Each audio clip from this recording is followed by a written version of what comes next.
Obrigada, é isso mesmo. Passemos então ao painel de debate com o tema Descarbonizar a Indústria, o desafio da guerra. E para moderar este debate temos Marta Velho, jornalista do Jornal de Negócios.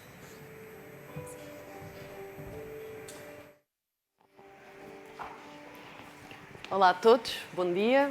Vou chamar aqui ao palco, vou chamar por ordem alfabética. Vou começar por Carlos Abreu, administrador da Cecil. Jéssica Barreto, coordenadora de projetos técnicos e sustentabilidade da Saint-Gobain. Joana Freitas, administradora da EDP Produção. José Eduardo Martins, sócio da Abreu Advogados. E Pedro Fernandes, Climate Change Business Developer da APSER.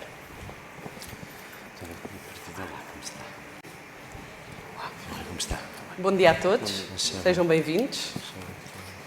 Como sei que estamos um bocadinho apertados de tempo, vamos já seguir então para o debate e pegando aqui nas palavras da intervenção de Jorge Moreira da Silva, muito interessante. A descarbonização é possível e compensa, mas na verdade a guerra na Ucrânia, não podendo servir de alibi, pode ter atrasado um pouco as coisas. Eu vou começar então com a primeira pergunta para Carlos Abreu, administrador da Cecil. A guerra na Ucrânia pode efetivamente atrasar as metas europeias e mundiais de descarbonização? Pode. A descarbonização vai depender, obviamente, do preço da eletricidade e sem eletricidade barata não haverá hidrogênio barato.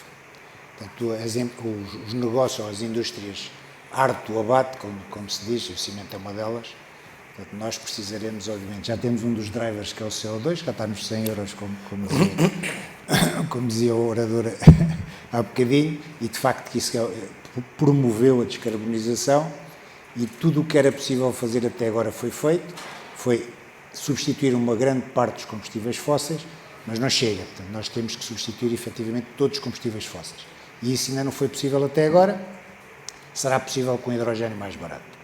Relativamente à parte, digamos, química do processo, terá que ser através do CCUS, que também precisa.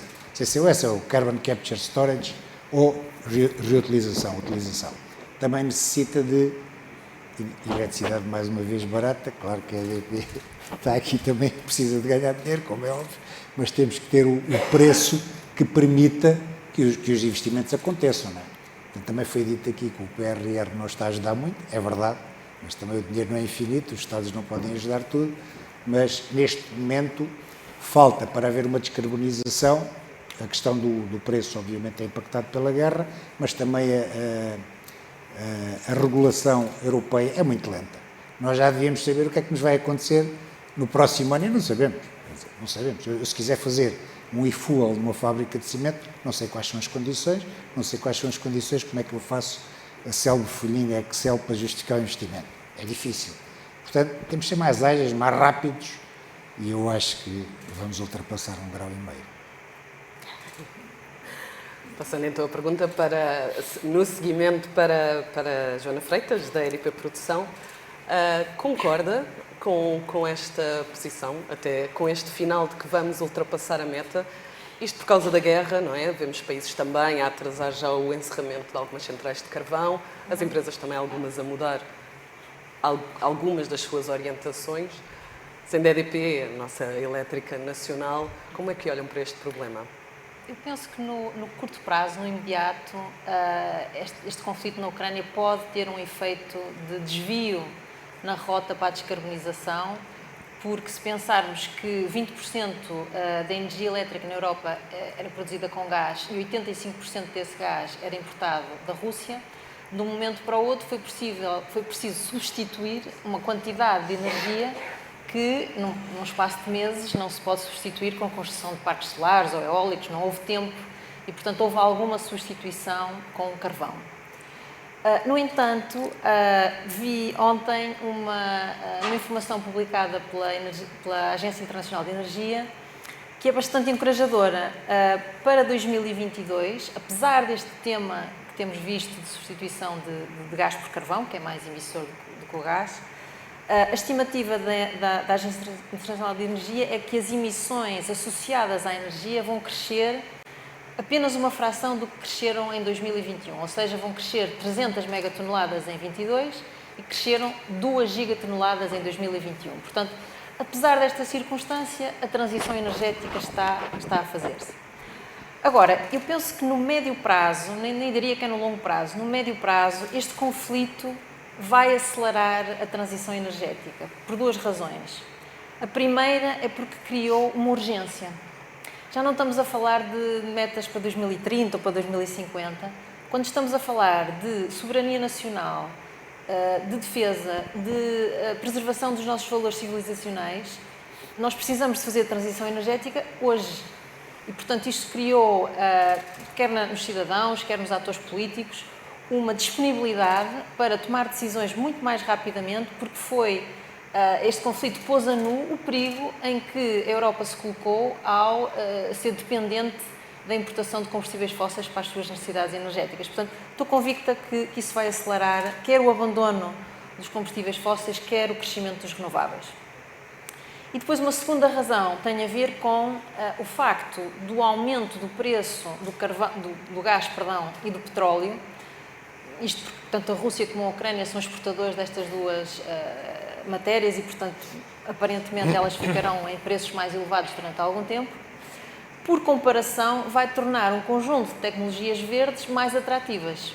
Pegando no exemplo do hidrogênio, o hidrogênio verde tem uma diferença de custo hoje para o hidrogênio cinzento de cerca de 1 para 5, ou seja, é 5 vezes mais caro produzir hidrogênio verde do que produzir hidrogênio cinzento. O hidrogênio cinzento é o hidrogênio que utiliza o carvão ou o gás para ser produzido, o hidrogênio verde utiliza a molécula da água e depois energias renováveis para separar entre hidrogênio e oxigênio.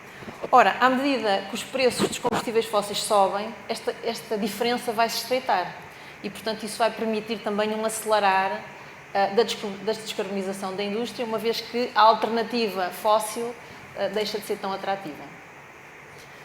Pegando na primeira parte do que estava a dizer, relativamente à dependência da Rússia, além da Rússia, nós dependemos de combustíveis fósseis de muitos outros países, digamos, suspeitos, que não respeitam as questões democráticas e que também nos poderão deixar na berlinda, caso o mundo ainda fique mais maluco do que está.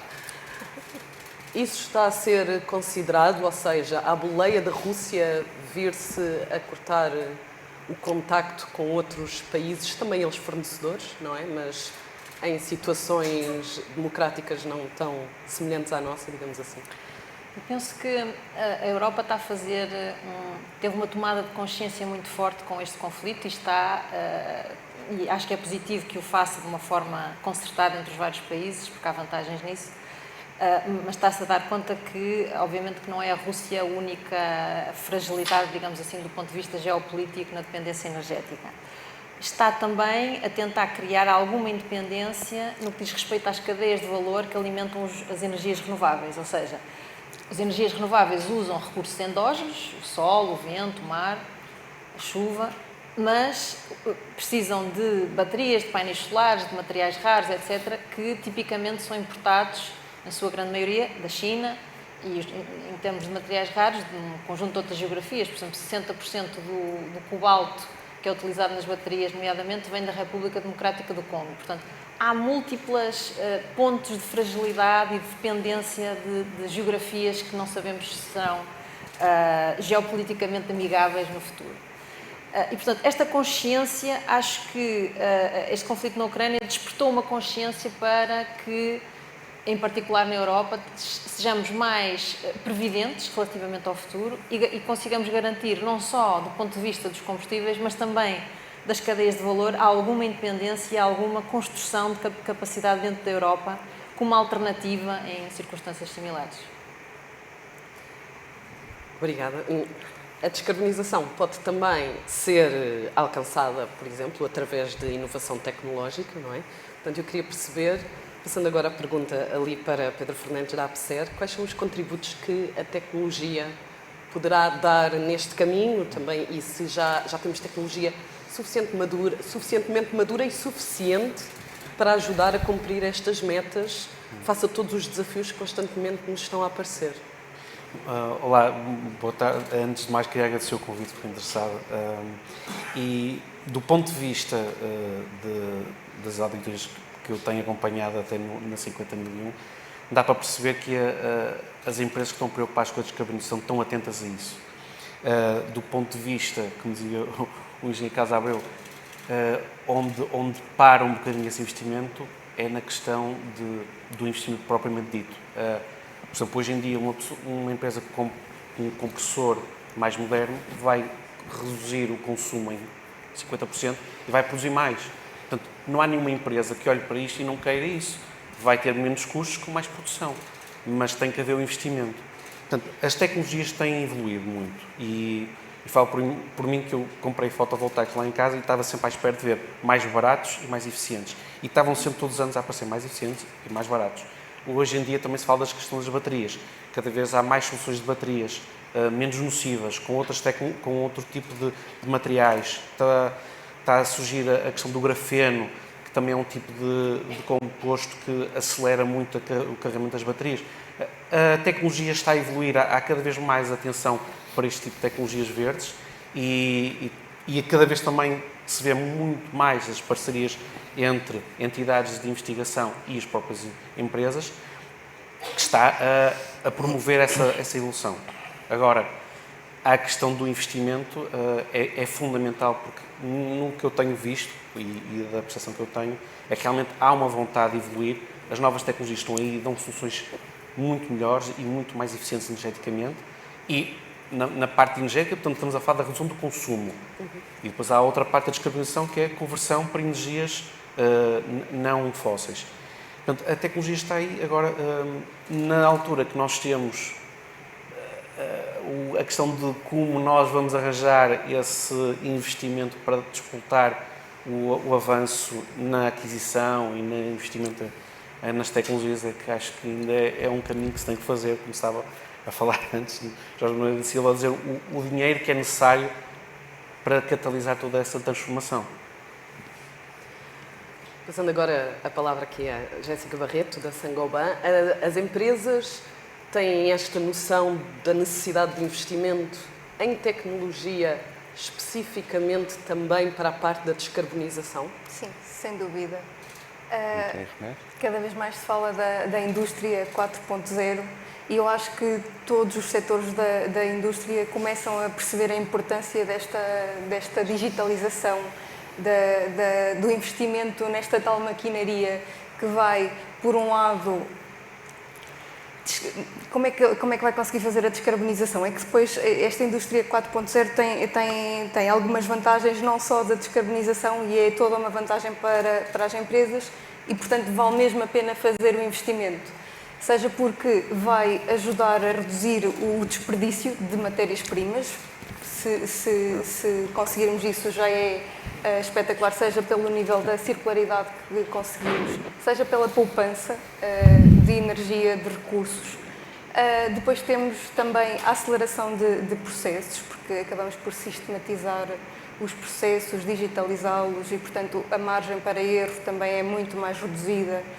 Os processos são muito mais velozes e, portanto, a eficiência acaba por ser muito superior. E, portanto, conseguimos uma poupança, por um lado, uma poupança no ambiente e, por outro lado, um crescimento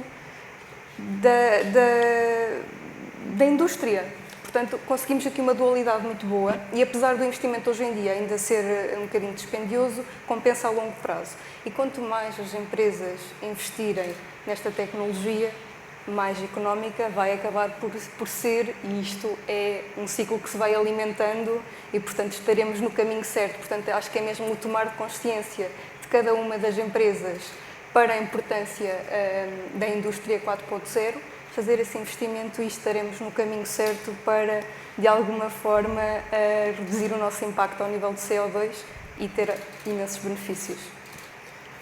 Falou aí dois pontos muito importantes, que é um investimento um pouco dispendioso e o longo prazo, com a guerra e com os custos a aumentar e com todos os problemas que têm surgido para as empresas também, não é?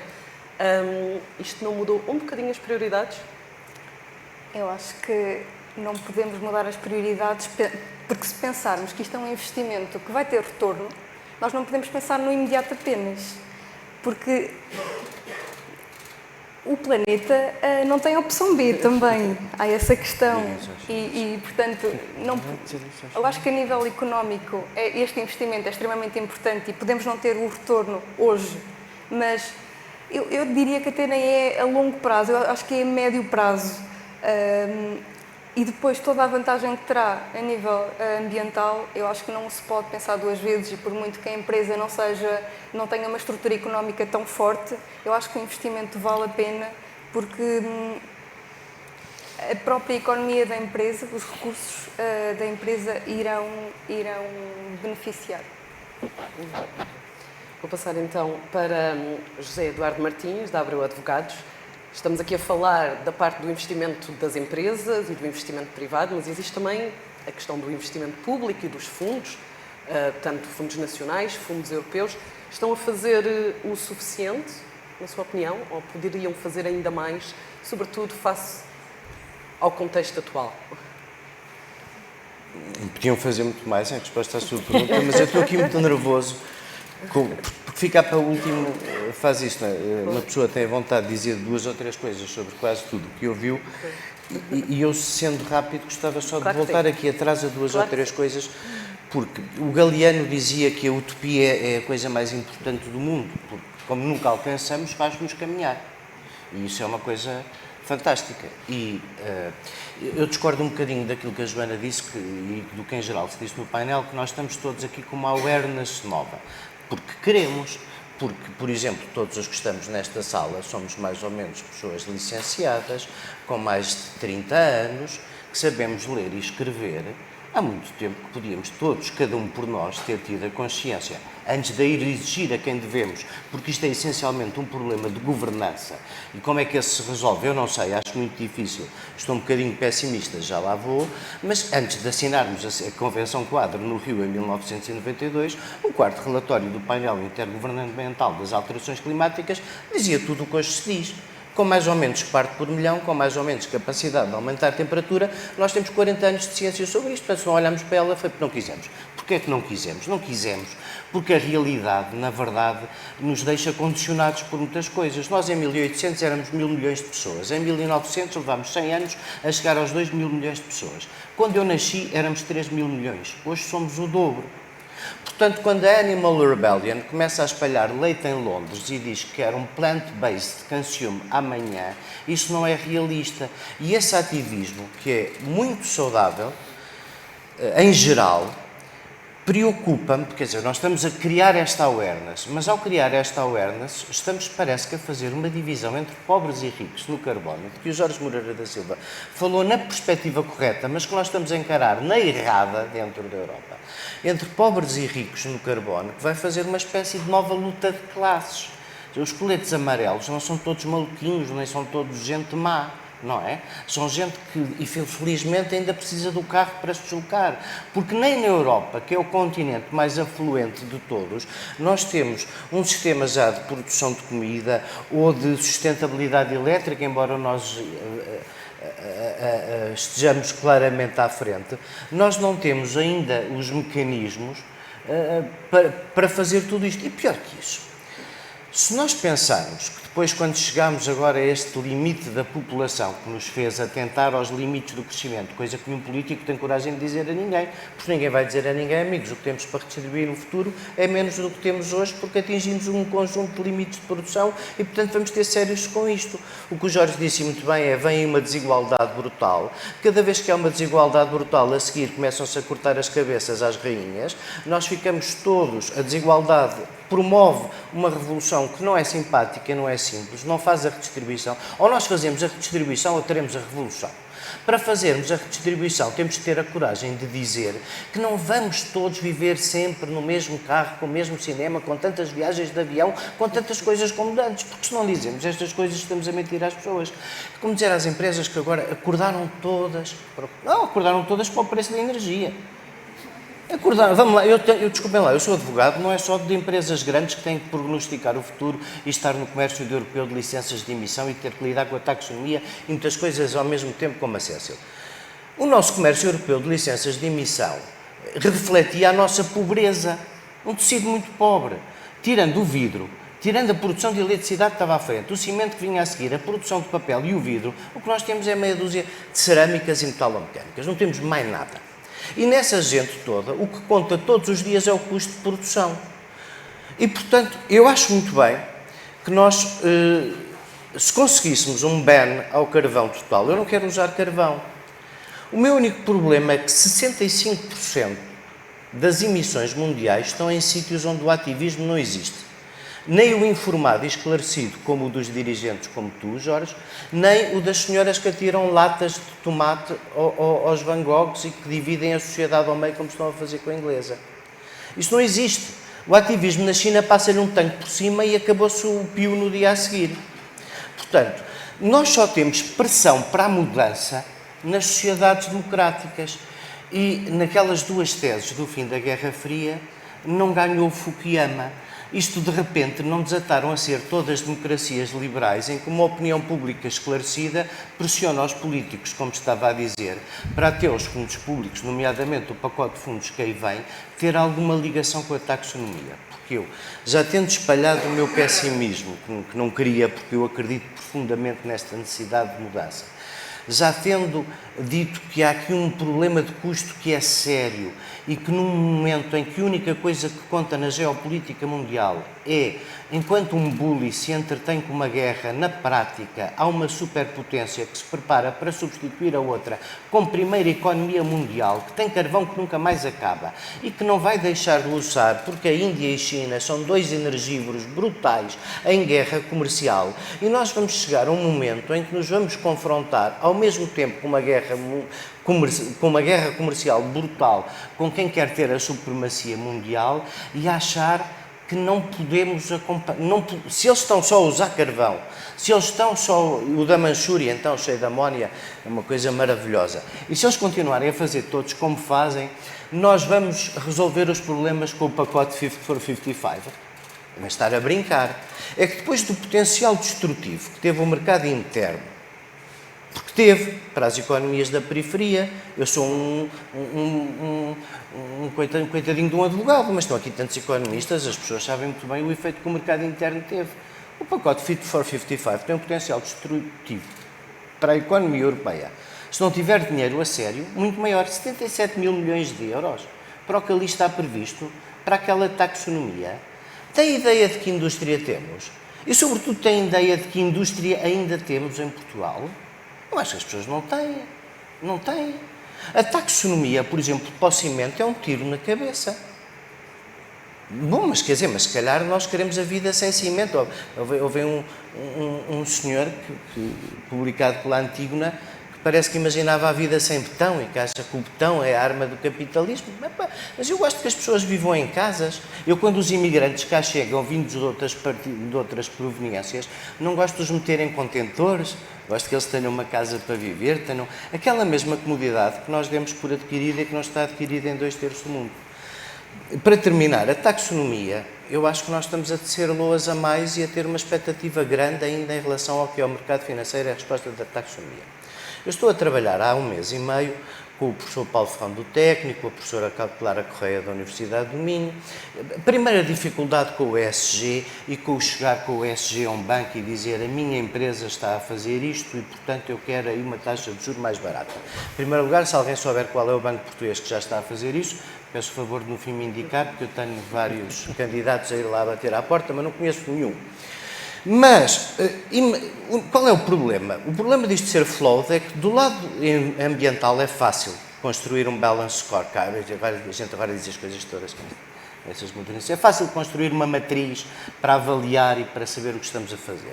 Saímos para as outras dimensões de soft law e estamos no achismo. E o achismo é sempre uma coisa que sem métrica tem o valor que tem. E, portanto, ainda não é fácil construir uma matriz de ESG, levá-la a sério, e não me parece que isso seja possível sem alguma intervenção de reguladores e de políticas públicas, porque senão começamos a entrar naquele washing que foi o Clean Development Mechanism na primeira fase do protocolo de Kyoto, que é tudo verde, é tudo fixe. E eu estou a fazer uma coisinha melhor, fazer uma coisa horrível, fazer uma coisa um bocadinho melhor. Já é verde e já merece prémio.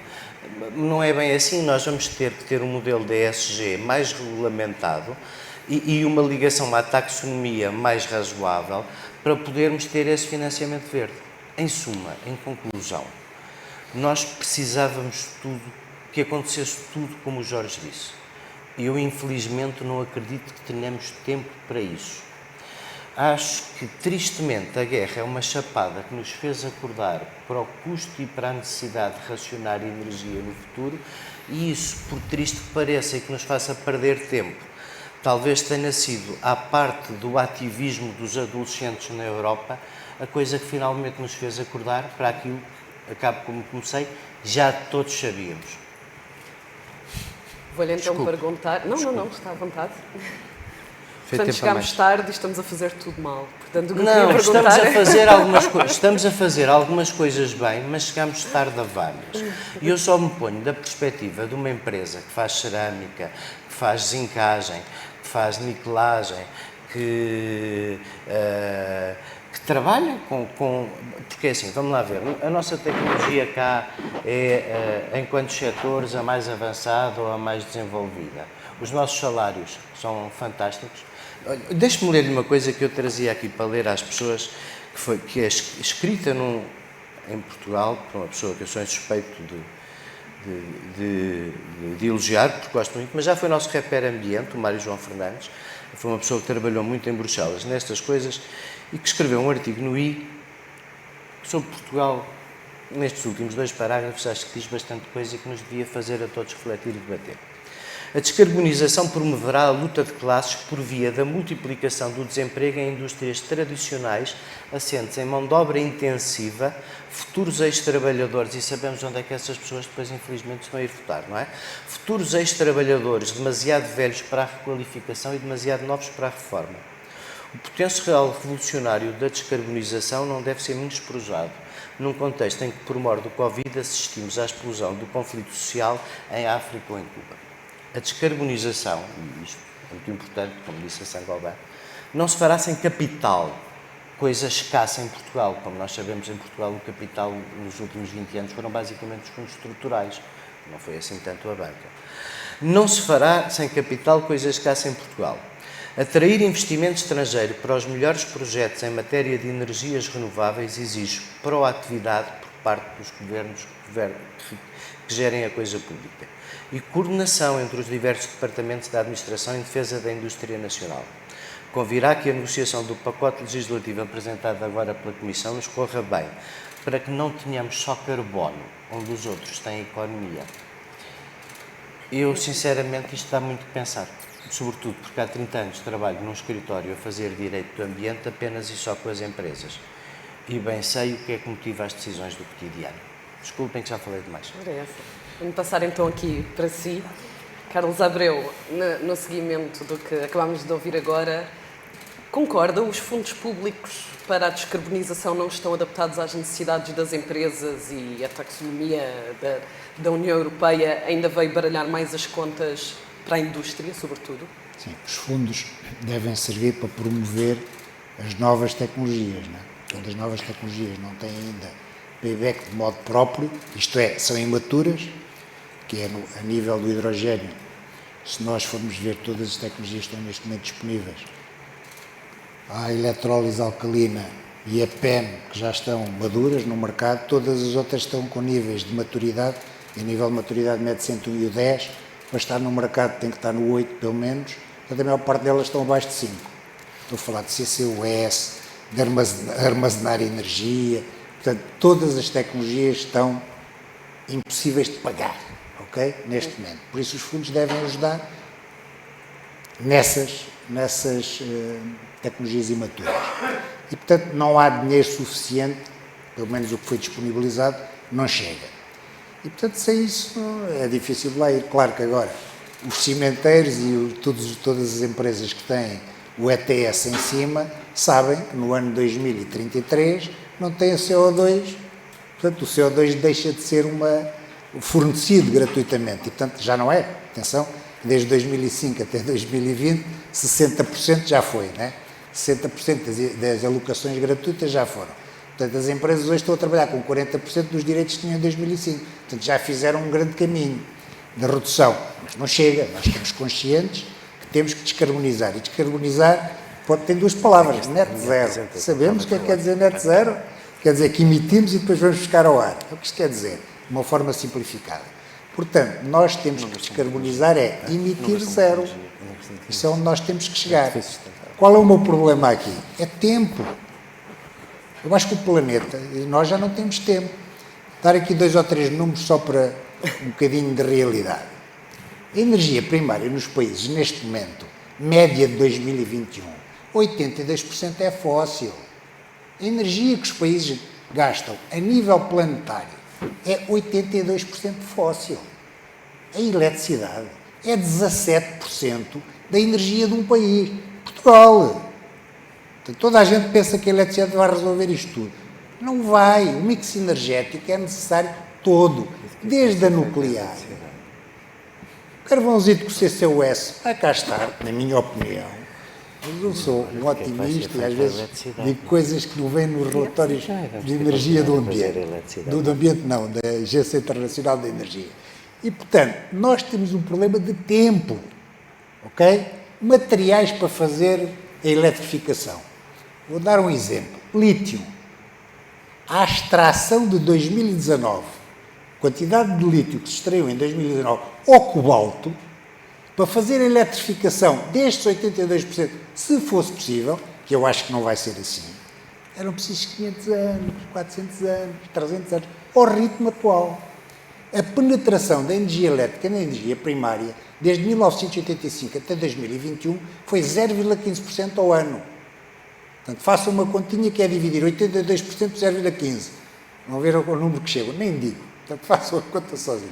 Portanto, nós não temos tempo. Claro que pode haver uma tecnologia disruptiva, o Silicon Valley pode inventar 3 tecnologias rápidas, pode acontecer. Eu gostava que acontecesse, sinceramente gostava que acontecesse, porque senão vamos todos sofrer, não tenham a menor dúvida. Isto vai aquecer. O que o senhor do técnico nos mostrou hoje, que eu não sei o nome dele, ele é frightening, desculpem lá, até digo em inglês, eu fico com os cabelos em pé, quer dizer, se o desgraçado do Permafrost dá para ir a tirar metano para o ar, o que é que vai acontecer? Outra coisa que referiu há bocado e bem, carbono a nível planetário. Pois havia uma grande mudança. Se os países todos tivessem a restrição do carbono com valor, claro, andava muito mais depressa. O que é que isto quer dizer? Cooperação internacional, não digo que é zero, mas anda lá próximo. Portanto, temos que ir na realidade. Sou engenheiro, sou realista, às vezes sou um bocadinho otimista também, sou muito otimista até para engenheiro, mas neste caso eu acredito que a espécie humana vai dar a volta, mas não é no tempo que estamos a dizer. 2030 é amanhã. 2030 é amanhã. 2050 é depois da amanhã. 2100, acredito. O que é que vai acontecer até 2100? E eu não estou a falar da boca para fora. Leio esses relatórios todos. E faço umas contitas e que não bate certo. Como também dizia o Jorge Moreira Silva há bocado. Há coisas que não batem certo. E às vezes uma continha de simplificar, dividir ou multiplicar ou fazer uma proporçãozinha põe-nos na realidade. Portanto, acredito na espécie humana, atenção. Acredito em todos nós. Acredito no que disse o senhor da Volvo esta manhã. Leadership ao nível da base. Acredito piamente nisto. Quando nós formos capazes de trazer o leadership lá do topo para a base, resolvemos os problemas todos com uma velocidade diabólica. Digitalização, só para não ser pessimista, digamos assim, sendo eu considerado um otimista. A digitalização vai permitir, obviamente, que o empowerment de todas as pessoas vai acontecer mais rápido. Agora, aquilo que nós dizemos na empresa, o short interval decision, era bom que fosse um segundo, mas a nível da política, 2 anos. Na Europa é 2 anos. Nós precisamos de decisões ao nível do minuto. Não digo mais. Bom, e ainda bem que é otimista. Pode crer que sou. Portanto, se não temos tempo... Mas realista. Se não temos tempo e se as tecnologias ainda não chegam lá, Adaptação. Temos que esperar por algum líder iluminado. Referi-me ao hidrogênio. Atenção. Ok. O hidrogênio Questão- é um dos energy carriers que nós necessitamos como pão para a boca, porque a eletricidade sozinha, as renováveis, eu sou um defensor das renováveis, atenção, mas acho que não chegam. Por mais renováveis que a gente faça, vai chegar a hora em que não há vento, em que não há sol, é preciso baterias, é preciso nuclear, é preciso o que quer que seja. E o hidrogênio é de facto algo que, quando conseguimos dar a volta, vai ser a solução, provavelmente. Já cá não estarei. Vou passar então a palavra à Joana Freitas da EDP, pegando exatamente nesta última parte das renováveis. As renováveis chegam ou precisamos mesmo de olhar para outras fontes, nomeadamente até o nuclear? Bom, concordando que as renováveis não chegam, mas têm um papel importante, eu diria o seguinte: o que é que nós precisamos de fazer para descarbonizar e para reduzir esta dependência dos combustíveis fósseis? Precisamos fazer 3 coisas. A primeira é eletrificar todas as atividades humanas que precisam de energia e que são passíveis de ser eletrificadas. Não é?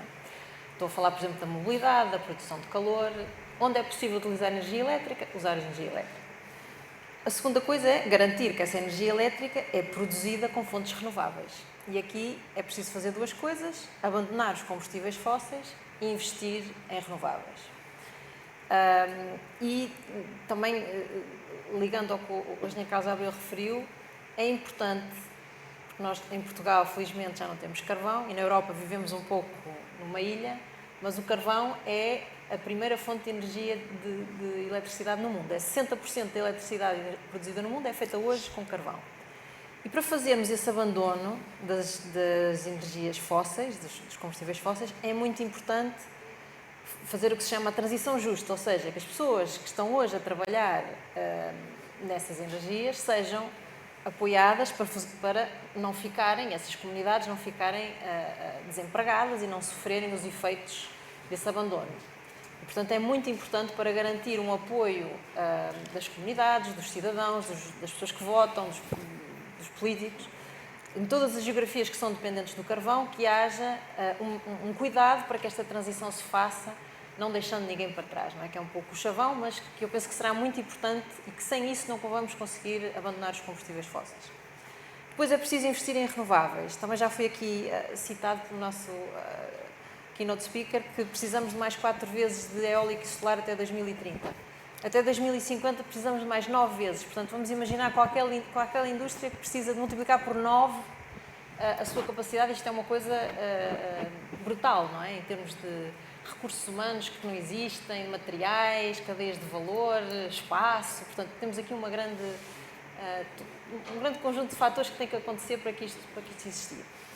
E depois a terceira coisa que é preciso fazer é, onde não é possível eletrificar, no caso dos setores hard to abate, nomeadamente a indústria pesada, a petroquímica, as cimenteiras, mas também o transporte marítimo, o transporte rodoviário pesado de longa duração, aí o hidrogênio verde pode ter um papel importante e assim o terá, mas naturalmente precisa de fechar este gap de rentabilidade que hoje tem. Sobre o nuclear, eu separaria aqui o papel do nuclear em 2 partes. Primeiro, face ao momento que estamos a viver hoje. É importante notar que uma parte desta crise energética começou quando a França passou a ter metade da sua capacidade nuclear indisponível. A França é muito importante para a estabilidade do sistema elétrico europeu. Neste momento tem 26 reatores nucleares em manutenção. Ainda por cima agora tem a greve e, portanto, os trabalhadores que iam fazer a manutenção estão em greve, portanto, não sabemos quando é que eles vão voltar.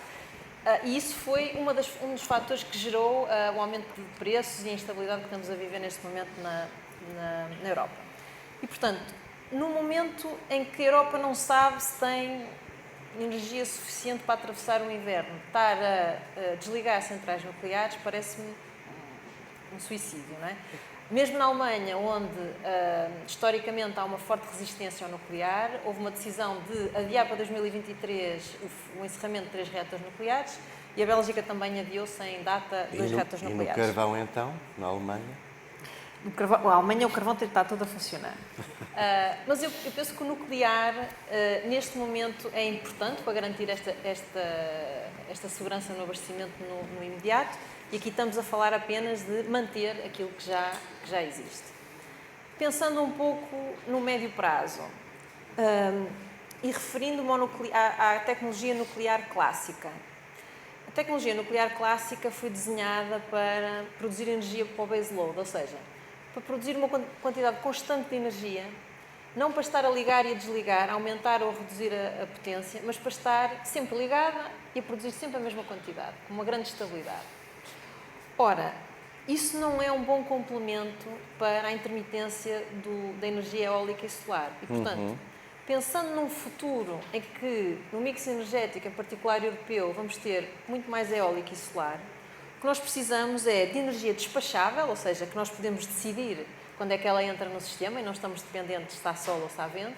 Portanto, energia despachável, de baixo carbono, mas que consiga fazer este ajuste, ou seja, quando de repente para o vento ou quando fica noite, ela consegue aumentar ou reduzir a produção. Existe muita investigação em torno do que se chama os Small Modular Reactors, que é uma tecnologia nuclear, mas com menor dimensão, modular, e que aparentemente poderá responder a algumas destas necessidades. É claro que é uma tecnologia nascente, não está provada e, portanto, não sabemos ainda se essa promessa se vai concretizar, mas penso que pode ser uma resposta interessante, pondo aqui de lado uma perspectiva ideológica que às vezes existe em relação ao nuclear e que é legítima, mas, enfim, isolando um pouco desse tema, acho que pode ter esse papel. Já estamos com pouco tempo, portanto vou acelerar agora aqui a parte final das perguntas. Vou passar aqui ao Pedro Fernandes. Temos estado aqui a falar da questão da falta de tempo e das tecnologias que ainda são nascentes. E vamos sair todos aqui deprimidos, mas há aqui uma parte que também... Nós podemos só achar que, em vez de embandeirarmos em arco, temos muito para fazer. Eu não fico deprimido por constatar a realidade. Claro. Fico ciente de quão mais longe estou das metas e de quanto mais me tenho que esforçar para fazer alguma coisa. É tal coisa da utopia, para continuar a caminhar. Desculpe. Exatamente. Não, fez muito bem. Eu até ia pegar em palavras suas, porque falou ali levemente num ponto que eu gostava de abordar, que é a mudança no consumo. Portanto, na parte do consumo, tanto das pessoas... A eficiência energética. Exatamente. E eu gostava de passar, então, a palavra para o Pedro Fernandes. Acha que uma forma diferente de consumir, desde os consumidores finais e às próprias empresas, que sabem que a diminuição do consumo também provoca uma diminuição, um abrandamento da economia, como é que qual é o peso da diminuição do consumo nesta equação? Bom, eu, para além da minha atividade na APSER como Business Developer, também sou auditor da 50001, que são os sistemas de gestão de energia. E antes de falar na questão das renováveis, vamos à redução do consumo, eficiência energética. E o certo é que, como eu falava há bocado, há equipamentos novos que são muito mais eficientes e carecem do tal investimento. As empresas que optaram por fazer esses investimentos tiveram retornos, deixaram alguns até num espaço de um ano ou até menos, dependendo da capacidade produtiva que têm. Ou seja, existe muito para fazer ainda a nível de eficiência energética, quer para as empresas, quer para nós na nossa casa. Eu lembro que da primeira vez que a minha casa era assim um bocado antiga, eu digo sempre o meu caso, porque eu tento não ser, como se diz, casa Ferreiros Espeto de Pau. Aquilo que eu digo para fazer nas auditorias também tento fazer em casa. E o certo é que assim que eu fiz o isolamento térmico da casa, eu senti alguma diferença. Nesse inverno, houve um aquecedor ou outro que desligou. E como estava a dizer aqui o Pedro Miguel... Mas não se sente o suficiente. Mas uma das coisas que eu faço nas auditorias, porque estamos a falar sempre com empresas que a vida deles é vender e criar margens, eu tento sempre dar exemplos, porque realmente, quando eu comecei a atividade na área do ambiente, o ambiente era um custo. Tem de se pagar os resíduos, tem de se pagar a descarga dos efluentes. Mas se nós virmos agora a perspectiva da eficiência e eficácia, isso é que a economia circular é converter 100% da minha matéria-prima em 100% de produto, não tenho problemas de produtos não conformes, não vou ter de comprar tanta matéria-prima a pensar nos desperdícios, não vou ter de gerir resíduos. Portanto, quando se fala em ambiente neste momento, falando de uma perspectiva de eficácia, é bom para o ambiente, é bom para a administração, para a parte financeira, para as compras, que não têm de andar a ver se há matéria-prima ou não, que foi um dos problemas que foi levantado também, para além do preço que aumentou com a guerra e isto já, a guerra veio a agudizar, mas essa questão da matéria-prima já vinha surgindo. Mas se eu tenho uma matéria-prima que é escassa e é cara, se eu conseguir poupar nos meus desperdícios, obviamente vou ter resultados melhores. Portanto, o ambiente deixou de ser o mal da fita, tinha de gastar-se dinheiro para tratar do ambiente. Não, tem de se ver do ponto de vista que o ambiente é bom para o desempenho da empresa. Eu estive a auditar há uns anos atrás uma empresa que estava em layoff e uma das coisas que eles conseguiram reduzir nos custos foi precisamente eliminar o turno da noite, eliminaram a iluminação, o consumo de todo o equipamento, e isso fez um ajuste muito significativo nos custos que eles tinham. Portanto, o ambiente não é um parceiro mau, é um bom parceiro. Obviamente, como estava a dizer há bocado, e que se tem falado aqui, é o tal catalisador, é a questão do investimento. Os equipamentos existem, estão sempre a melhorar. As coisas, estava-se a falar do hidrogénio, as tecnologias existem, só que é preciso um investimento significativo, e esse é o problema no final do dia. As decisões são feitas ao minuto, e na altura de dizer um minuto, temos dinheiro para investir neste equipamento? Não temos. Seria bom se tivéssemos, porque depois, passado um ano, como se falou, já estávamos a ter retorno e estávamos a ter eficiências ótimas e estávamos a baixar custos.